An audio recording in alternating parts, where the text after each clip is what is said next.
Alors, bonjour à tous. Aujourd'hui, on va s'attaquer à un mot qu'on entend absolument tout le temps, le marché.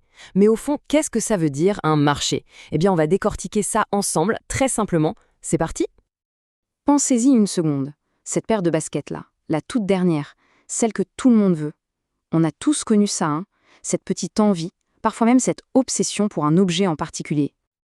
Eh bien, figurez-vous que ce sentiment, c'est déjà participer à un marché. C'est assez fou, non? Sans même s'en rendre compte, juste en voulant quelque chose, on met un pied dans le grand monde de l'économie. C'est vraiment notre point de départ. Ok, alors pour comprendre ce qu'est un marché, imaginez une recette de cuisine. Il faut des ingrédients. Le tout premier, le plus essentiel, c'est ce qu'on appelle la demande. Et on va garder notre exemple des baskets, il est parfait pour ça. Alors, la demande, qu'est-ce que c'est concrètement? Bon, la définition formelle, c'est le groupe de consommateurs qui veulent acheter un produit. Mais en gros, c'est juste ça, c'est l'ensemble de tous les gens qui ont envie ou besoin de quelque chose. C'est le côté « je veux », tout simplement. Et ce qui est super intéressant, c'est que cette demande, elle n'est pas monolithique. Pour nos baskets, par exemple, il y a les fans de mode qui veulent le dernier modèle à la mode. Il y a les athlètes qui, eux, cherchent la performance. Il y a les collectionneurs qui sont à la chasse aux modèles super rares. Et puis, bien sûr, il y a juste les gens qui ont besoin d'une nouvelle paire parce que l'ancienne est trouée. Tous ces gens-là mis ensemble, eh bien ça, c'est la demande. Bon, on a des gens qui veulent acheter. C'est la demande. Logique. Mais pour qu'ils achètent, il faut bien qu'il y ait quelque chose à vendre. Et ça nous amène directement à notre deuxième ingrédient, l'offre. L'offre, c'est vraiment l'autre face de la pièce. Si la demande, c'est « je veux », l'offre, c'est « je vends ». C'est tout simplement l'ensemble des entreprises qui fabriquent ou qui mettent à disposition les produits ou les services. Et vous vous en doutez, comme pour la demande, l'offre aussi est super variée. Pour les baskets, on va retrouver les très grandes marques mondiales, celles que tout le monde a en tête. Mais il y a aussi des petits créateurs indépendants, la boutique de chaussures du quartier, ou encore les géants de la vente en ligne. Tout ça, c'est l'offre. Donc, si on résume, on a deux camps, deux forces face à face.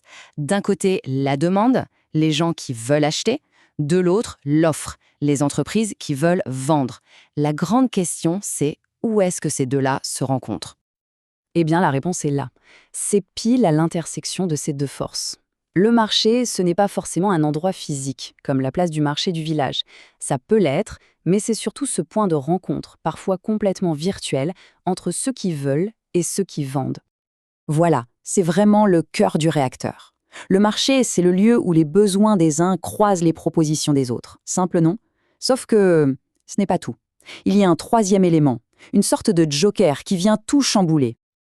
Eh oui, ce fameux duo offre-demande, il ne vit pas dans une bulle. Il est entouré, influencé par tout un tas de choses qui se passent autour.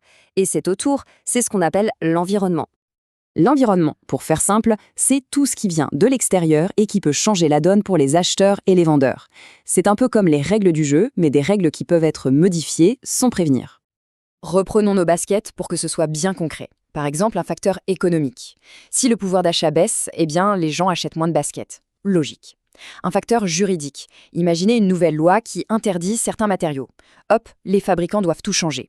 La démographie aussi, c'est crucial. Une population qui rajeunit, ça peut faire exploser les ventes de certaines marques. Et on l'a tous vu, un facteur sanitaire, une crise et paf, les usines et les magasins ferment. On voit bien que l'environnement a un impact énorme. Allez, on met toutes les pièces du puzzle ensemble maintenant. On a tous nos éléments, voyons ce que ça donne quand on a la vue d'ensemble. Donc, ce qu'il faut retenir, c'est qu'un marché, c'est le résultat de trois grandes forces. 1. La demande, c'est-à-dire les acheteurs et leurs envies. 2. L'offre, les vendeurs et leurs produits. Et 3. L'environnement, tout ce qui se passe autour et qui influence les deux premiers. C'est vraiment le trio qui fait tout fonctionner. Et là, c'est le point le plus important. Rien n'est statique. Ces trois éléments sont en interaction constante, permanente. C'est une sorte de danse à trois. L'offre réagit à la demande, qui elle-même est bousculée par l'environnement, qui lui-même impose des contraintes à l'offre. Ça ne s'arrête jamais.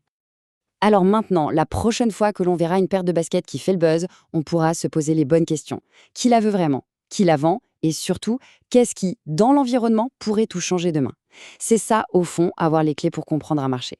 Voilà, merci beaucoup d'avoir suivi ce décryptage et à très vite.